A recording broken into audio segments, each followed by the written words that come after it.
Just touched my front brake a little bit and I started to slide. Welcome to 10 Minute Travels. With me as always is Shane Patrick. With me as always is Phil Freeman. Today we're going to be talking to Patrick Verity about riding motorcycles in Peru and a few other things. Let's get right to it, shall we?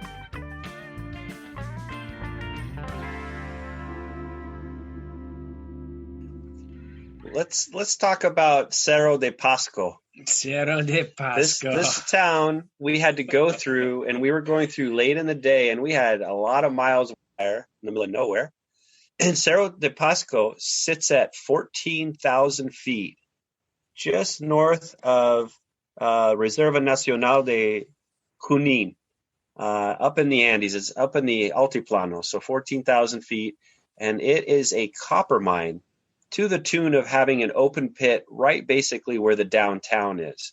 And so the whole town kind of lives around it and up around it, like a stadium, if you will. And there's some towns in Peru that are just not easy to get through. And this is one of them.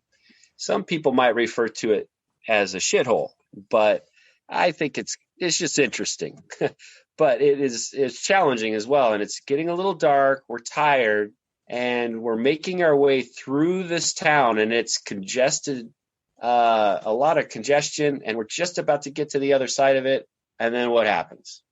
It starts precipitating. Weather event. What happened? It started snowing, or we thought it was snow. I guess it was grapple. What is grapple? That's snow. Fancy talk for snow. It's basically, so the difference is snowflakes attach to a dust particle, and that's how they can make their little arms. They form around a dust particle. Grapple is just water. There's no dust particle. So think of hail. It's like little baby hail. So how much did we get? We got like 4 inches of hail or grapple in 13 minutes. Yeah. And so at first it starts to fall, right?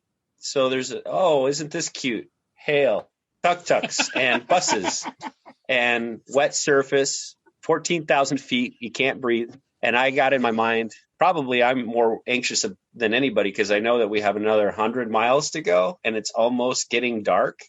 It's the last place we really want to be. And we're way up high. And we're super up high. And we're in a really congested area, and it starts to come down, and I think, oh, geez, just one more thing. And then it really starts to come down. Just touched my front brake a little bit, and I started to slide.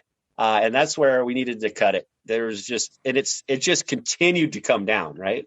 So there wasn't an option at all, right? We had to pull over to the side of the road, and then it just continued to come down in buckets. And then you watch the entire city come to a grinding halt. Also, everybody was honking their horns as it came to a halt, which helped. Yeah, so we had the bikes. You know what I noticed? Go ahead, Patrick. With all that snow and ice on the roads, it was a big hill. Sorry, Shane. Everybody was still an amazing driver. Nobody had snow tires. They were amazing. If that happened in Alaska, oh my God. It'd be a big deal. That was just a day there. I asked a local how often that happens, and they say once in a while. But nobody could go forward or backwards at all. And it came to a grinding halt, and it was getting darker, and we all looked at each other, and we stopped our bikes, and we realized that we're spending the night here. There's no way that we could continue, especially in the dark, when you don't even have any grip on your front tire. That's just it's a game changer. Well, and everyone's wet and cold, and being cold on a motorcycle is not safe either.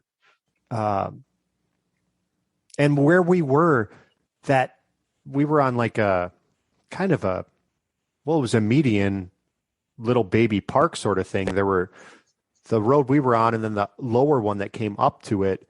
And we could see like nobody was moving. So it became apparent really quickly that even if we had hours of daylight left, we were going to have to wait a while for things to get sorted out. And then we did what we had to, start walking down the street looking for hotels, see if there's availability. But Wi-Fi, hot water, heated rooms, My room, I opened up the window and it was a brick wall just an inch from the window. Painted Also, no green. heat, No heat, no toilet seats, no Wi-Fi, no hot water. no. But it was great. It was It great. was great. Oh my gosh. Fit the budget. $10 a night, I think. Right? Secured parking, which is the number one. I also learned there about opening beers at high elevation. We were all in the foyer of the hotel, and Russ brought us Corona, so I cracked it, and because of pressure, I didn't realize the cap hit the roof and just about hit the pretty girl right in the face. The girl that's been helping us out, and thankfully she laughed, but I didn't know that was going to be a case. Yeah, that's a serious safety consideration. If it's bottled at sea level and then brought up top, it's like so strong compared to everything around it. So that actually happened to us in India as well. Little time bomb. Remember, Carl Skustad opened that beer bottle and bounced it off of his occipital lobe, and then it hit the ceiling. Remember, he wore an ice pack for the rest of the day. So kids, just pretend it's champagne. Aim it somewhere else. Put your thumb on the cap. One of the questions I had, and he has a couple too in his back pocket. Run us through a day in the life of riding a motorcycle in Peru from your perspective.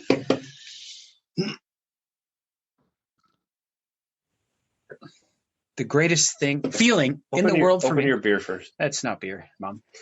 The greatest feeling in the world is to wake up and to realize that the only thing you have to do that day is to ride motorcycles.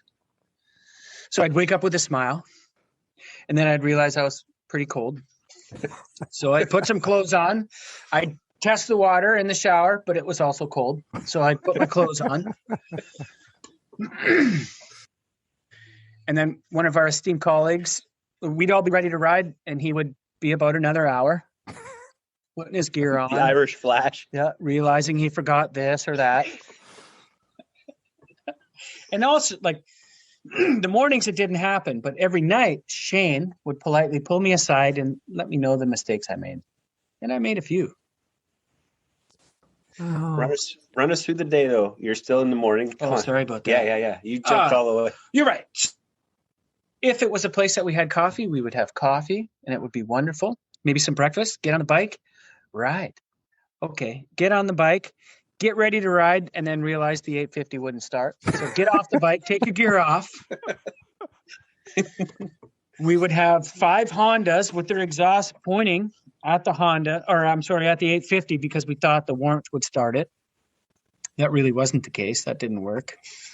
It seemed to work.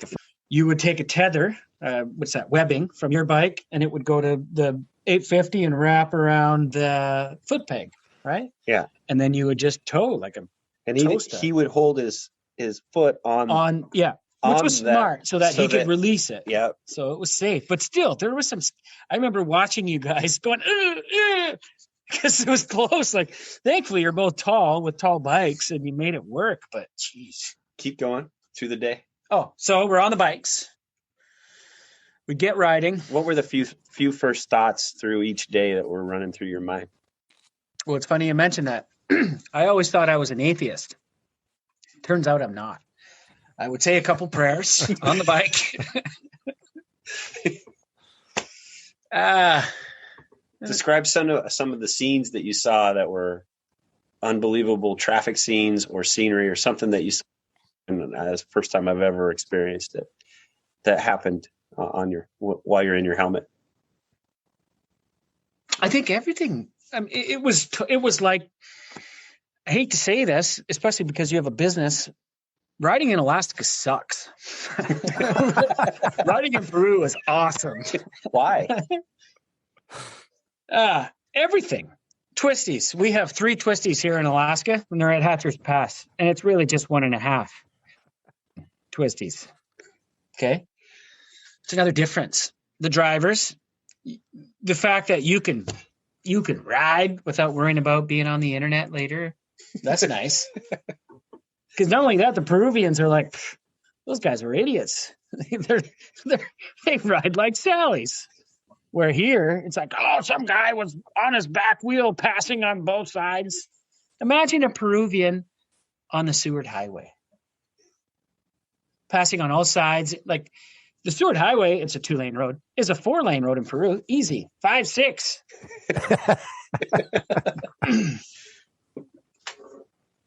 Keep going. Well, after we got on the bike, let's be honest, Phil doesn't drink coffee. So if we didn't have coffee in the morning, that was my concern, hopefully to get some caffeine. And if we didn't, I'd have my Inca Cola. I'd try to help. Sometimes they just didn't have it. I think you got pleasure. Did Phil take pleasure from us jonesing from caffeine? I don't think he is as good at hiding the pleasure he takes as he thinks he is. There is a whole bunch of empathy, but I was acting out because I had just been catering to many people for 3 months in a row. So I tried to find coffee for you guys. I would say the words to locals and stuff. And if they didn't happen to have a coffee I would take that as a no. They don't know where any coffee is. And it's time to go. Good coffee, actually, though. It was good. Well, I mean, I've traveled enough in South America, like where coffee grows, Central America too. Peruvian coffee's it's not like when we were in Colombia, we had everywhere that we got fuel, they would also have coffee. And good coffee. This one place, took a sip. I was like, this is actually the best cup of coffee I've ever had. Where did you get it? And he's like, right there. He's pointing at their coffee plants, but they appreciate it, right? And in Peru, well, how do they make what do they do? Like when you're asked for coffee, Patrick, what did you get? We would get concentrate. And I think the mix was always different. So you'd blend it with water. That's what you're after, right? Yeah, I didn't have the blend. I usually asked you what was the ideal blend, if it was super strong or not. But still, it was caffeine and I needed it badly. So I was happy to get it. That was Patrick Verity talking about riding motorcycles in Peru and a few other things. If you want to learn more about Patrick or anything else we do at 10 Minute Travels, please visit 10minutetravels.com. And we want to remind you to make sure that your sense of humor matches your sense of adventure. And please like, subscribe, and share this podcast on all the platforms.